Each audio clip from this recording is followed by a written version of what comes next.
Yeah, after the first 20 doors, the next 12 months we grew over 100. It was pretty quick. I guess thinking from 20 to 100, maybe it took another 7 or 8 months to get to 100. But yeah, it was pretty exponential.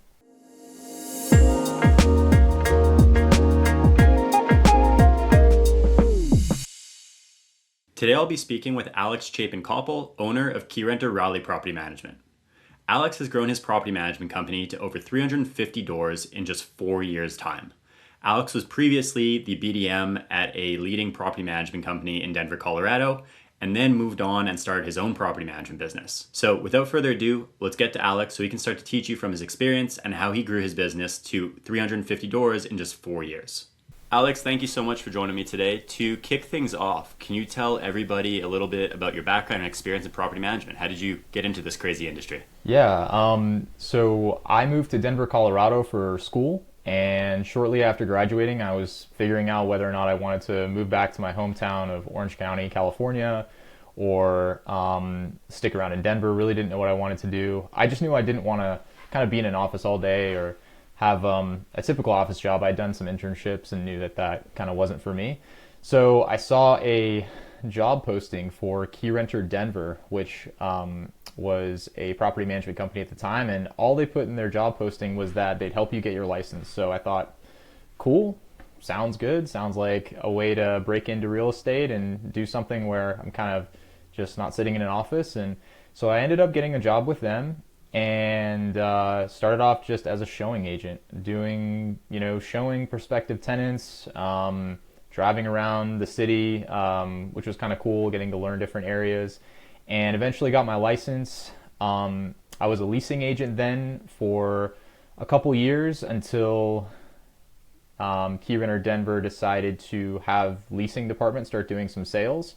So then kind of for the last 3 years, I did sales as well. And that was just a great experience. Okay, so you transitioned basically to be their business development manager, like selling to owners? Yeah, pretty much. For a while there, I was doing leasing and sales both, but then I would say maybe like the last year and a half, it was exclusively sales. Yeah, so BDM, yeah, exactly. And then, so you're now a BDM at Key Renter Denver, but now you own Key Renter Raleigh Property Management.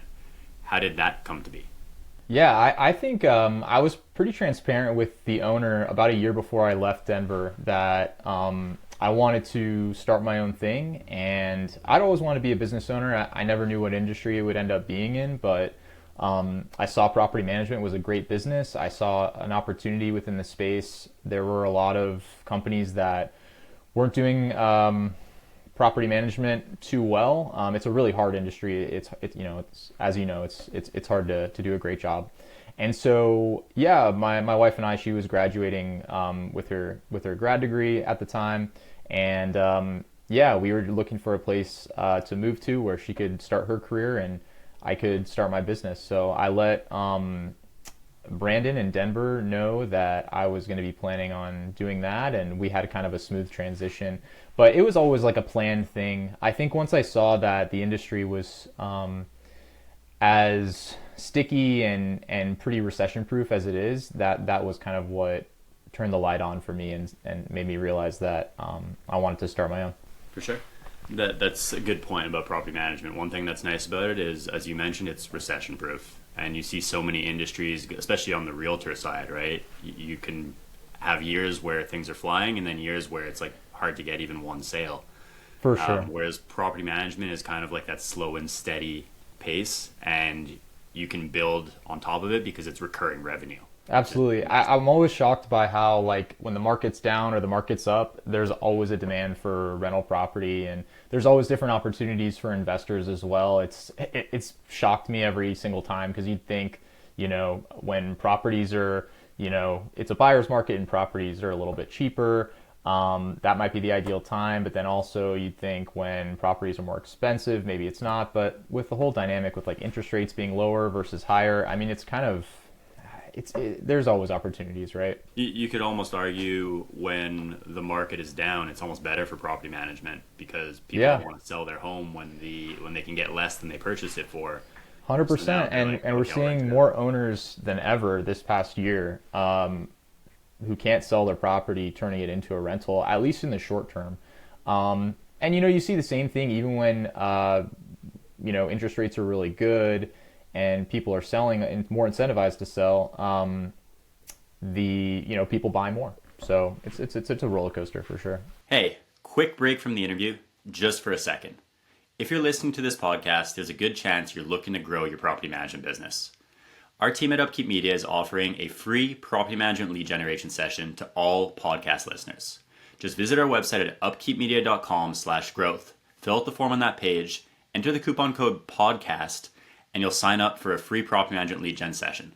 A team member will reach out to you at the time that you book. During that call, we'll show you what your top local competitors are doing to bring on new properties to manage. We'll take a look at where you're currently positioned online and then give you actionable strategies that you can use to grow your property management business. Just visit upkeepmedia.com/growth, fill out the form on that page, and we'll speak with you soon. All right, let's get back to the interview. So you decided to be a part of the franchise. Obviously, you had been introduced to them through your previous job. What is it that made you decide to stick with Key Renter Property Management as opposed to, let's say, starting out on your own without a franchise? What made you go that route? Yeah, I thought pretty hard about whether or not I wanted to go the franchise route or not. At the end of the day, what convinced me to go that route was just the fact that I had never started a business before and I knew property management really well, right? I had been working in the industry, I knew the software, I knew the systems, I knew the processes, but I didn't have a good way to design a website, figure out lead flow, get involved with those software providers and get systems set up on the back end. So I think at the end of the day, I was incentivized by the fact that I could grow the business more quickly by focusing more on building the business instead of working on the business initially just to get it started. But yeah, it was definitely something that I thought really long and hard about. I think also too, at the end of the day, the Key Renter franchise is, I think, a little bit different than some others. They give us a lot of freedom to set our own pricing, pick and choose softwares we want to use. They're not super strict on, how you run your business. In some ways they are, but in a lot of ways they're not. And so I think at the end of the day, that really made me lean towards expediting growth by utilizing the franchise. So on the topic of growth, you've grown to about 350 doors in less than 4 years, which is impressive. Can you walk us through a little bit what that looked like? So you left Denver, you moved to Raleigh. I'm assuming you pretty much had no connections there because from what I know, you didn't have a ton of friends. Yeah, zero, no connections. I knew nobody. Day one, you just purchased your brand new Key Renter Raleigh property management company from the franchise. You have 0 doors. You have more or less 0 connections in Raleigh. What did you do from day one to start bringing in owners? Yeah, there was a lot of prep that went in before opening our doors, technically. The franchise helped a lot with getting all the back-end stuff set up, right? So website, our management software, our leases, all the things that we need to just kind of hit the ground running. But from there, it was, pretty slow. I had to, like you kind of said, I knew absolutely nobody. I joined a lot of networking groups to meet other professionals. So, in property management, we have a lot of partners that we work with, HVAC, plumber, handy folks, real estate agents, lenders. So I joined a B&I group to get more connected to other businesses and, similar trades that we'd work with in our market. And then focused on reputation, just focused on getting good reviews. I knew things would probably be slow from the start. And that's really what it was. So, and I always tell folks when I'm talking about this, it was just really slow. First 6 months, I think maybe we had like 20 doors under management. It was, it took some time to start building that momentum, but once it got built, things started to move pretty quick. So it took you about 6 months to get to 20 doors.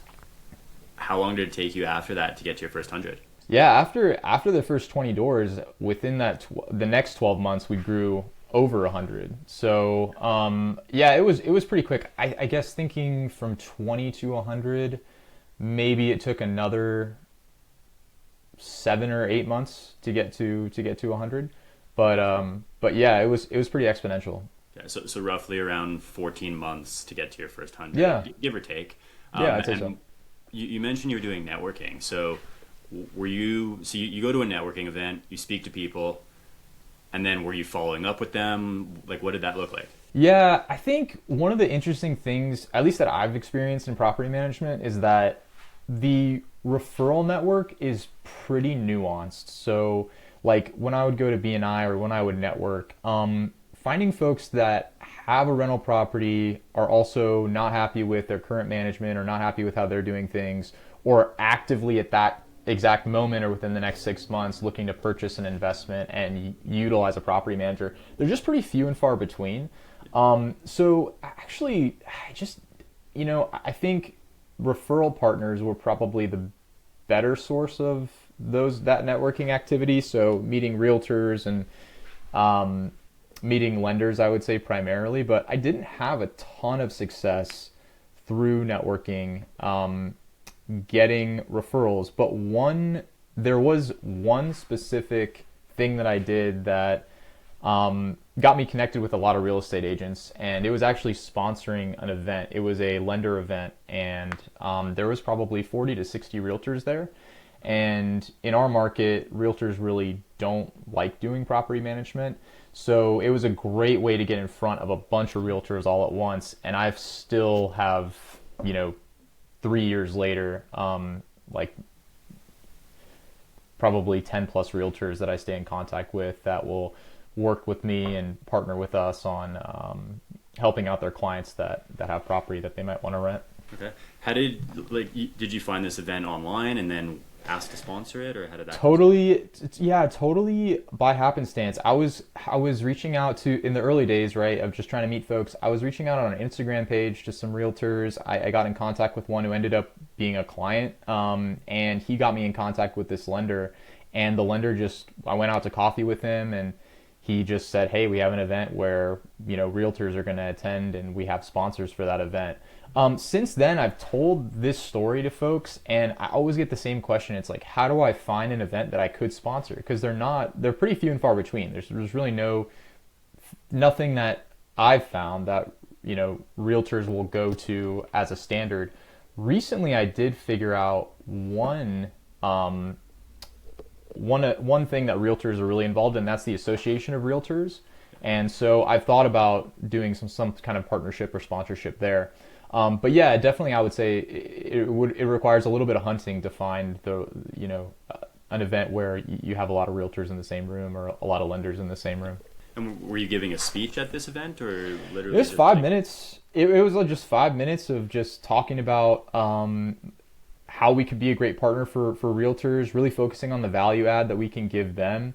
So I just really focused on the fact that we don't do buying and selling as a company, so they can be sure we'll refer the business back to them. How we have that as part of our process, where we'll add any referring realtor in our system as the referring realtor. We'll give them an update annually. Whether or not a client decides to sell or re-rent. So even if they decide to re-rent, we'll just send that realtor a quick email just letting them know.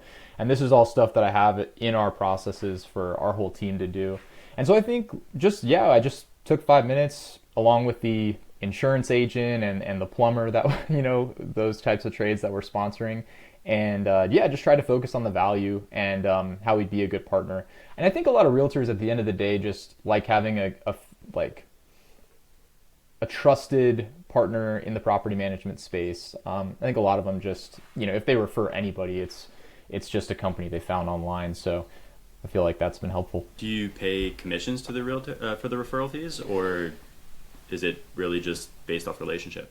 Yeah, we definitely pay commissions. We do $300, which I think maybe, isn't a ton, but I think it's pretty standard for our market. I see the real value, and I remember I talked with a seasoned realtor about this, in that, most realtors, I think, more than the commission, they really want their client to be taken care of and to receive a good experience, and then they want the business back when it comes time to sell.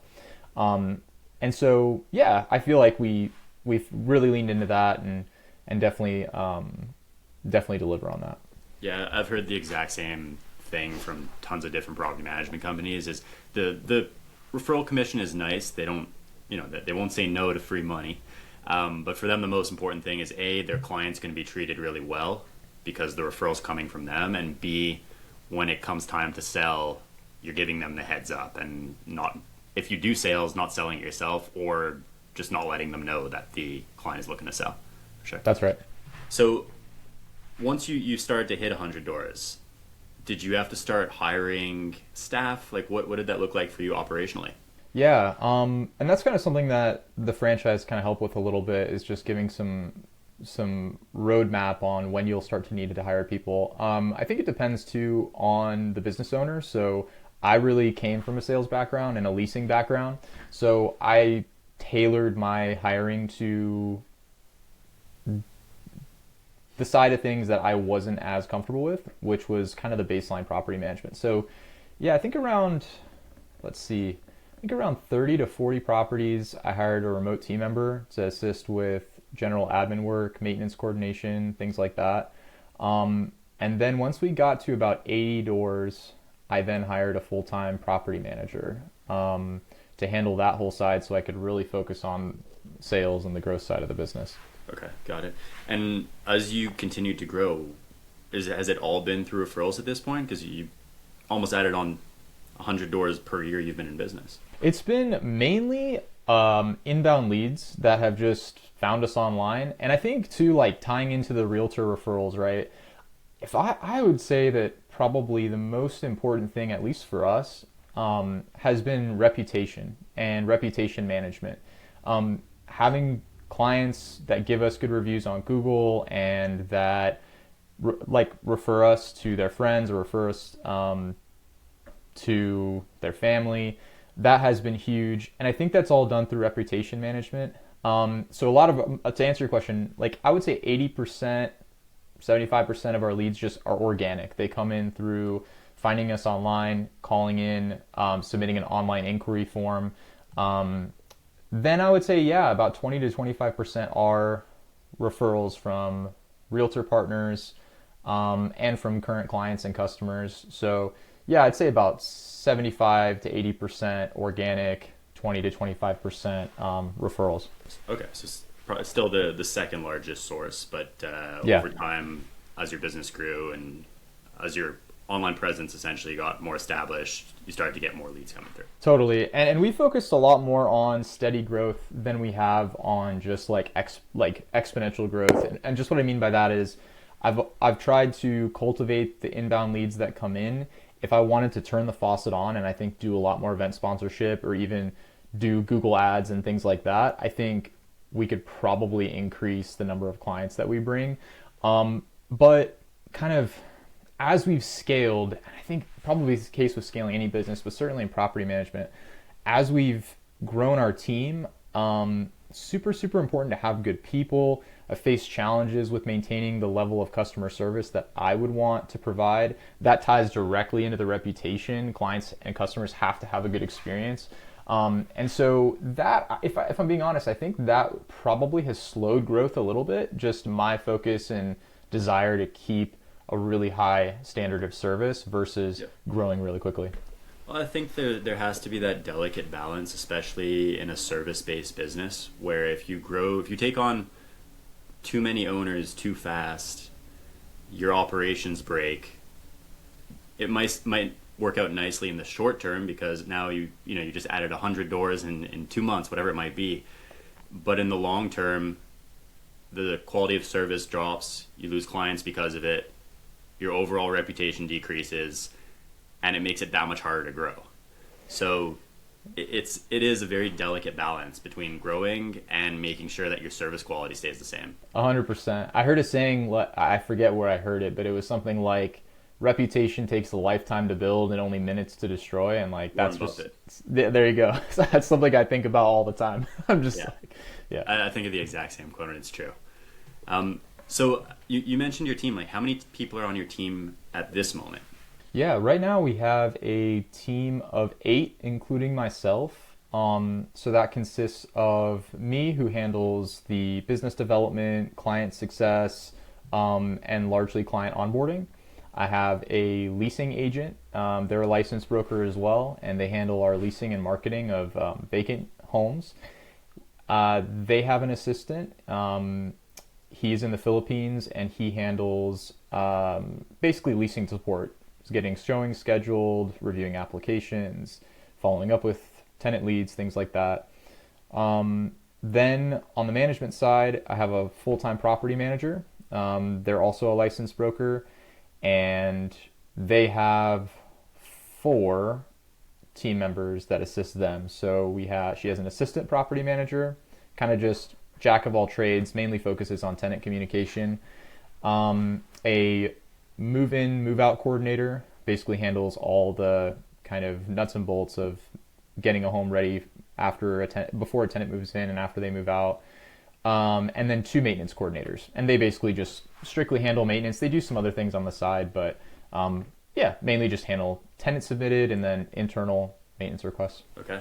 So you've definitely come a long way from when it was just you and Absolutely, and that's been a challenge. Like I've always kind of been a one man show, and even when I was in Denver, like I would manage myself. I would work with the team, sure, but a lot of what I was doing was just me, and so that's been, I think, the biggest challenge and thing that it's been fun to work on too, is just building a team, creating cohesion. Yeah, it's been different. So you obviously have a lot of experience in sales, specifically in property management, coming from being the BDM at Key Renter Denver and now focusing on that at Key Renter Raleigh. What does your sales process look like? Like when a lead calls in, is it automatically you're talking to them about your service and your pricing, or do you have a two-step sales process? How do you handle that?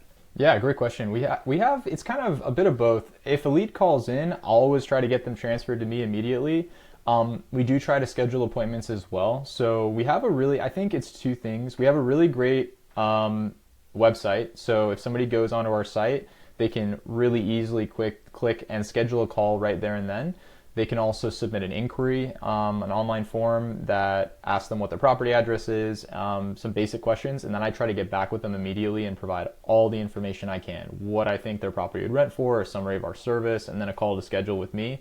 I try to not gatekeep a whole lot. Like I try to just, if somebody gives me information, I try to just give them as much information as I possibly can. And then we have a really robust CRM. So if a lead submits an online form or they just call and get connected with me, I'd say it's probably like 80-20 there. Like 20% will just call and get connected versus 80% will submit an online inquiry. Then they'll get entered into our CRM automatically if they submit an online form, or I'll talk to them and I'll manually enter them. But either way, when they go into our CRM, we have a really, really solid follow-up process. Lots of steps for me to remember to touch base with them. I'll create customized notes, but basically, yeah, I'll just have a lot of touches as we go through that How process. many follow-ups does it usually take before they end up signing on? That's such a good question. I think it varies, right? I mean, it varies a lot depending on the lead. Also, one thing I think is interesting with property management that I don't know it, I'm sure it varies by industry, but it's amazing to me how long the conversion process can be. Like I have so many cases where it's 4 months from the time a lead inquires to when they sign. And it completely depends on so many factors. Like it could depend on when they're purchasing a home. It could depend on when they're moving. But anyway, so yeah, the average we generally see is about 3 months from like first point of contact to them actually signing the PMA, like the property management agreement. Yeah, it varies by market also, but yeah, what you're saying, it's what we see all the time. That statistic shocked me. I mean, because a lot of people too, even in this industry, like kind of pitch it as when you have a new potential owner customer, you should get on site, you should really try and get them to sign immediately, and it's just I haven't seen that be the reality. So yeah, I think a really strong CRM where I'm able to also set custom follow-ups. Like I can't tell you how many times I'll have a conversation. They're like, yeah, in 2 months I'm looking to potentially purchase, and then I just set a reminder for a month and a half, and we'll follow up at that time. How many months will you follow up for? So let's say that you speak to somebody, they say they're interested, 2 months out, you follow up with them in 2 months, they don't answer. How many times are you checking in with them? Yeah, I'll be honest. I'm probably a little more cut and dry than a lot of people in this market are. I just really take the approach of if somebody's not responsive or not showing interest in potentially working with us, I have very specific questions that I'll ask. I'll ask them how how they feel about the rental analysis that I sent, if it aligns with expectations. I'll probably do one follow up after that. If I don't have a specific timeline, if they've told me they're ready to go right now, I'll follow up within days of our conversation. I'll ask them once how they feel about the information I've given. If they're still considering partnering with us, I'll do one more follow up several days after. And if I don't hear from them, generally, that's it. And I can't tell you how many times I've done that, and maybe just somebody who didn't want to be bothered or wasn't ready, and then I'll hear back from them a month later, 2 months later. They'll try and sell, and then they'll come back. But yeah, I think in my experience that's worked pretty well. Do you And then have if somebody people? tells me they have usually like two follow-ups. If somebody tells me that they are going to purchase in 4 months, let's say, I'll then probably 3 months later I'll do a check-in with them. If I don't hear from them, I'll do one like at that 4 month mark, like the longest end that they've told me that they're planning on maybe making a decision. But really no more than that. I'd say like usually like two follow-ups, and that may be super debatable in like the BDM world, but that's just what I do. Do you have the people that went completely quiet on like some sort of drip campaign where they're at least being sent something, or is it basically at that point you kind of have moved on? I basically just move on. I mean, it's funny because our CRM and certainly at Denver, we had systems set up to have a drip campaign. I think one thing, if I had to say we could maybe work on a little bit better, would be our social media, and then also things like that, like having a drip campaign with owners, sharing maybe just useful information, whether that be blogs or just things like that to kind of keep them interested. I always think to myself like what I'd want to receive or not receive, and I always just lean towards not being bothered, so to speak. But no, I think that there could be value there for sure, and maybe some meat on the bone that we're missing. And I think too, right? Like I think you can also classify if you're a good BDM what kind of owner you're talking to, right? If it's somebody that genuinely would see some value from something like that, or somebody that wouldn't. So I think we could be a little bit more intentional there. Understood. So what does a typical day look like for you now? Because you mentioned you're juggling a few different hats. So Yeah. walk us through like a typical day, because I'm sure it probably varies. Sure. Yeah, I think yeah, in the morning I'm typically answering. I kind of have my hands in a lot of cookie jars right now. I think I had a property manager that we transitioned out at the end of last year, brought someone new on. We've changed some of our team structure as far as handling certain processes. So typically I'll look over emails, address any owner questions or concerns. I'll get right into my CRM. I'll look at following up with leads immediately. That's the first thing I do in the day is sending out rental analysis, following up with the leads that I have. Then I'll do generally team check-ins. We have a meeting on Monday morning. We have a Wednesday in-person meeting with my team that's here locally. We have a Thursday morning end of week meeting. So I'll try and have lots of touch bases with the team collectively. And then during the day, some days I'll have on-sites that I'll do with owners. Yesterday I had a on-site that I had with an owner's family member that was living in a property to scope it out and give them thoughts on what would need to be done to get it rent ready. So I do a lot of that. Typically I'll do that in the afternoon. And then the end of the day is usually owner calls. If people schedule discovery calls with me, usually it's the end of the day. I'll try to get any additional rental analysis that I can get sent out at the end of the day as well. And yeah, that's kind of a rough. Yeah. At this point, would you say that there's a typical type of owner that you like working with best? Is it investor that owns multiple properties? Is it the accidental landlord? What does that look like for you? Yeah, it's funny because I think the question has changed probably over the years. I think in the past I would say the accidental landlord, just because they're a little bit in the past easier to work with. They're kind of, more trusting of what you're doing. But Nowadays, I would confidently say it's the experienced investor. I'm seeing an experienced investor, especially the one that gets on the same page with me to begin with. They've worked with property managers before. They know what it looks like. They can appreciate what we do well. I think that those are my favorite people to work with because they understand the costs involved in managing a rental property. They understand the volatility that can happen with rentals, tenants, maintenance, all that sort of stuff. They're not as freaked out or worried when something comes up because they know it's part of the game. They can notice when something is like, an issue that is inherent, an issue that we've caused. There's a lot more education there's less education that goes into working with that sort of investor that has maybe, 2, 3, 4, 5 properties. So really love working with those clients. Those are now, I think, my favorite clients to work with. Makes sense. I would imagine those types of clients also have a greater opportunity of becoming bigger clients because they're more active investors. So if you can bring them a deal, they're more likely to sign up, or they're more likely to actually want to purchase it and then sign up for more services with you. Totally. And I've recently focused a lot on that over the past year and a half. I've actually created a list of current clients and I send them out deals whenever I see them come up. But that just kind of happened organically because I had some of our current clients that have, more than two would ask for, hey, if you have any opportunities. So I just started cultivating a list. But yeah, absolutely. Like there's value there too. For sure. So at this point, how do you invest your money outside of the business that you're earning from property management? Is it all going back into the business? Are you diversifying? What does that look like for you? Yeah, it's funny. It's just the way I've done it. I think one thing that could be cool that would be, finding strategic ways to put money back into the business, maybe expedite growth. I've been kind of a slow and steady guy. So our business is profitable. It's doing well. We have very, very low debt, almost none. And so, I just personally, I invest in stocks and bonds. I also invest in real estate. So kind of a balance there. I would say probably it's more weighted towards stocks and bonds right now, but planning as the years kind of go by to kind of up the real estate side and just do something that's more 50-50. But yeah, I think it's been tougher the last few years because real estate totally. in general. Yeah, it has.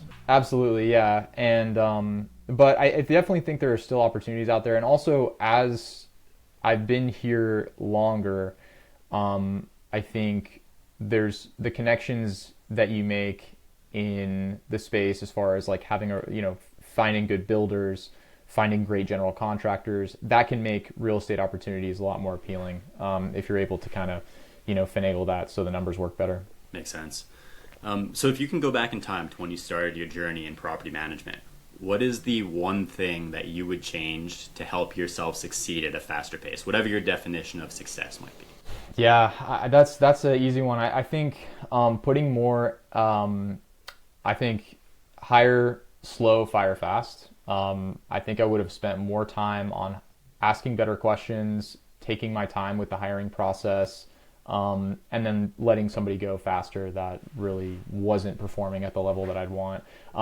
I love people. I really care about people. I mean, just clients, customers, team members. So I think I maybe struggle with that element of just making a decision on somebody's not being a good fit and doing that sooner rather than later. But I think it would have saved me a lot of time and energy and expedited a lot of our growth if I had thought more about that. So yeah, that would be if I had to go back in time, I'd probably just take more time to hire the right people, put them in the right seats. I think that's really, really helpful to growth.